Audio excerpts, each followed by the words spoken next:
ಇಲ್ಲದ ಅನ್ನೋದು ಈಗಾಗಲೇ ಸಾಬೀತಾದ ವಿಷಯ ಆಗಿದೆ.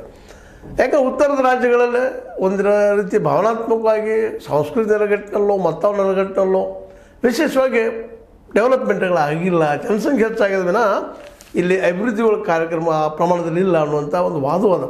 ಅದರಲ್ಲೂ BJP ಸರ್ಕಾರಗಳಿದ್ದಂಥ ಸರ್ಕಾರಗಳಿಗೆ ಈ ಅನುದಾನ ಕೊಡುವಲ್ಲೇ ಏನು 58-42 ಇತ್ತು 15 ಹಣಕಾಸಿನ ಆಯೋಗದ ಪ್ರಕಾರ ಅದು ಭಾಳ ಕಡಿಮೆ ಆಗ್ಯದ. ಇಲ್ಲಿ ಕೇವಲ ತಮಿಳುನಾಡಿಗೆ 33.16% ಕೊಡ್ತಾರೆ ಅನ್ನುವಂಥ ಮಾತು. ಮುಂದೆ ಕಾಲಕ್ಕೆ ಇನ್ನೂ ಇದೇ ರೀತಿಯಾದ ಅಭಿಪ್ರಾಯಗಳನ್ನ ಕೊಡ್ತಾ ಇದ್ದಾರೆ ಬೇರೆ ಬೇರೆ ಮುಖ್ಯಮಂತ್ರಿಗಳು. ಅದು ನಮ್ಮ ಕರ್ನಾಟಕದ ಮುಖ್ಯಮಂತ್ರಿಗಳಂತೆ ಈ ಒಂದು ನೆಲೆಗಟ್ಟಿನಲ್ಲೇ ಏನಪ್ಪ ಅಂತಂದ್ರೆ CM ಅವರು ಹೇಳ್ತಾರೆ, ನಮಗೆ ನೀರು ಮತ್ತು ನಿಧಿ ಅಂದರೆ ಸಂಪತ್ತು, ಇದು ಪಾಲ ನೀರು.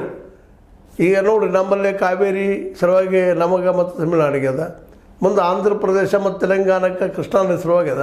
ಇವೆಲ್ಲ ನೀರು ಹಂಚಿಕೆಗಳು ಸರಿಯಾಗಲಿ, ಎಲ್ಲರಿಗೂ ಹೋಗಿ ಮುಟ್ಲಿ. ನಮ್ಮ ಡ್ಯಾಮ್ಗಳು ಇನ್ನೂ ಬರಬೇಕಾಗಿದೆ, ನೀರು ನಿಲ್ಲಿಸಬೇಕಾಗಿದೆ, ನಾವು ಅದಕ್ಕೆ ಅನುಕೂಲ ಮಾಡಿಕೊಳ್ಳಿ. ಅದೇ ಕಾಲಕ್ಕೆ ಕೃಷ್ಣಾ ನದಿ ಕಟ್ಟಿದಂಥ ಆಲ್ಮಟ್ಟಿ ಡ್ಯಾಮ್ನು ಎತ್ತರ ಆಗಬೇಕಾಗಿದೆ, ಎತ್ತರಕ್ಕೆ ಅನುಕೂಲ ಮಾಡಿಕೊಡ್ರಿ. ಅಂದ್ರೆ ನೀರಾವರಿ ಯೋಜನೆಗಳಾದಪ್ಪ ಅಂದ್ರೆ ನಮ್ಮಲ್ಲಿ ಕೃಷಿ ಉದ್ಯಮ ಬೆಳೀತದೆ. ಆ ಕೃಷಿ ಬೆಳೀತಪ್ಪ ಅಂತಂದ್ರೆ ಸಹಜವಾಗಿ ನಮ್ಮ ಉತ್ಪನ್ನ ಹೆಚ್ಚಾಗ್ತದೆ. ಉತ್ಪನ್ನ ಹೆಚ್ಚಾಗ್ತದೆ, ನಮ್ಗೆ ನಾವು ಕೇಂದ್ರಕ್ಕೆ ತೆರಿಗೆ ಕೊಡೋ ಜೊತೆಗೆ ನಮ್ಮ ಪಾಲನೆ ಹೆಚ್ಚಾಗ್ತದೆ ಅನ್ನೋಂಥ ಅಭಿಪ್ರಾಯ. ಅಂದರೆ ಒಟ್ಟಾರೆಯಾಗಿ ಇಲ್ಲೇ BJP ಯುಕ್ತ BJP ವಿಮುಕ್ತ ಈ ರಾಜ್ಯಗಳನ್ನು ತಿಕ್ಕಾಡಿಸುವ ಆಗಿಬಿಡಲ್ಲ. BJP ಯುಕ್ತ ಇದ್ದರೆ ಸಾಕಷ್ಟು ಅದಕ್ಕೆ ಫಂಡ್ ಕೊಡುವಂಥದ್ದು ಮಾಡೋದು BJP ಸರ್ಕಾರ ಮಾಡ್ತದೆ. ಮೋದಿಯವರು ಕೊಡ್ತಾರೆ ಕೇಂದ್ರದಿಂದ.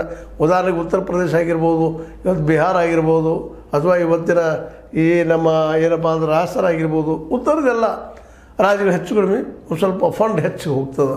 ಉತ್ತರ ಪ್ರದೇಶದಿಂದ ಭಾಳಷ್ಟು ಹೋಗ್ತದೆ ಅನ್ನೋದು ದಕ್ಷಿಣ ಭಾರತದ ರಾಜ್ಯಗಳ ಆರೋಪ. ನಾವು ಟ್ಯಾಕ್ಸ್ ಕಳಿಸೋದು, ಆ ಟ್ಯಾಕ್ಸ್ ಅಲ್ಲಿ ಹಾಕೋಗಿದ್ದು ನಾವು ಡೆವಲಪ್ಮೆಂಟ್ ಆಗಬೇಕಲ್ಲ. ಹೌದು, ಹಿಂದುಳಿದ ರಾಜ್ಯ